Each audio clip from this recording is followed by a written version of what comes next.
Hi, ನಾನು ನಿಮ್ಮ ವೀಣಾ. ಇವತ್ತು ಶಾಸ್ತ್ರೀಯ ಸ್ಥಾನಮಾನ ಪಡೆದಂತಹ ಭಾಷೆಗಳ ಬಗ್ಗೆ ಟ್ರಿಕ್ ಅನ್ನ ಹೇಳತ್ತೀವಿ, ಬರ್ರಿ. ಹೌದಾ?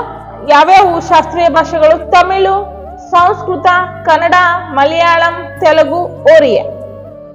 ಹೌದಾ? 6 ಶಾಸ್ತ್ರೀಯ ಸ್ಥಾನಮಾನ ಪಡೆದಂತಹ ಭಾಷೆಗಳದಾವು. ಅದನ್ನ ಒಂದೇ ಸೆಂಟೆನ್ಸ್ ನಾಗ ನೆನ್ಪಿಟ್ಕೊಳ್ಳೋದು ಹೆಂಗಂತ ನೋಡ್ಬೇಕಂದ್ರ, ತಮ್ಮ ಸಣ್ಣ ಕನ್ನ ಮಾಡಿ ತಲೆ ಓಡಿಸು. ಸಣ್ಣ ಕಣ್ಣು ಮಾಡಿ ತಲೆ ಓಡಿಸು. ಹೌದಾ?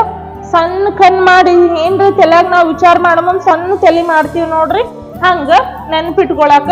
ತಮ್ಮ ಅಂದ್ರ ತಮಿಳ್ನಾಡು, ಸಣ್ಣ ಅಂದ್ರ ಸಂಸ್ಕೃತ, ಕನ್ನ ಅಂದ್ರ ಕನ್ನಡ, ಮಾಡಿ ಅಂತಂದ್ರ ಮಲಯಾಳಂ, ತಲೆ ಅಂದ್ರ ತೆಲುಗು, ಓಡಿಸು ಅಂದ್ರ ಒರಿಯಾ.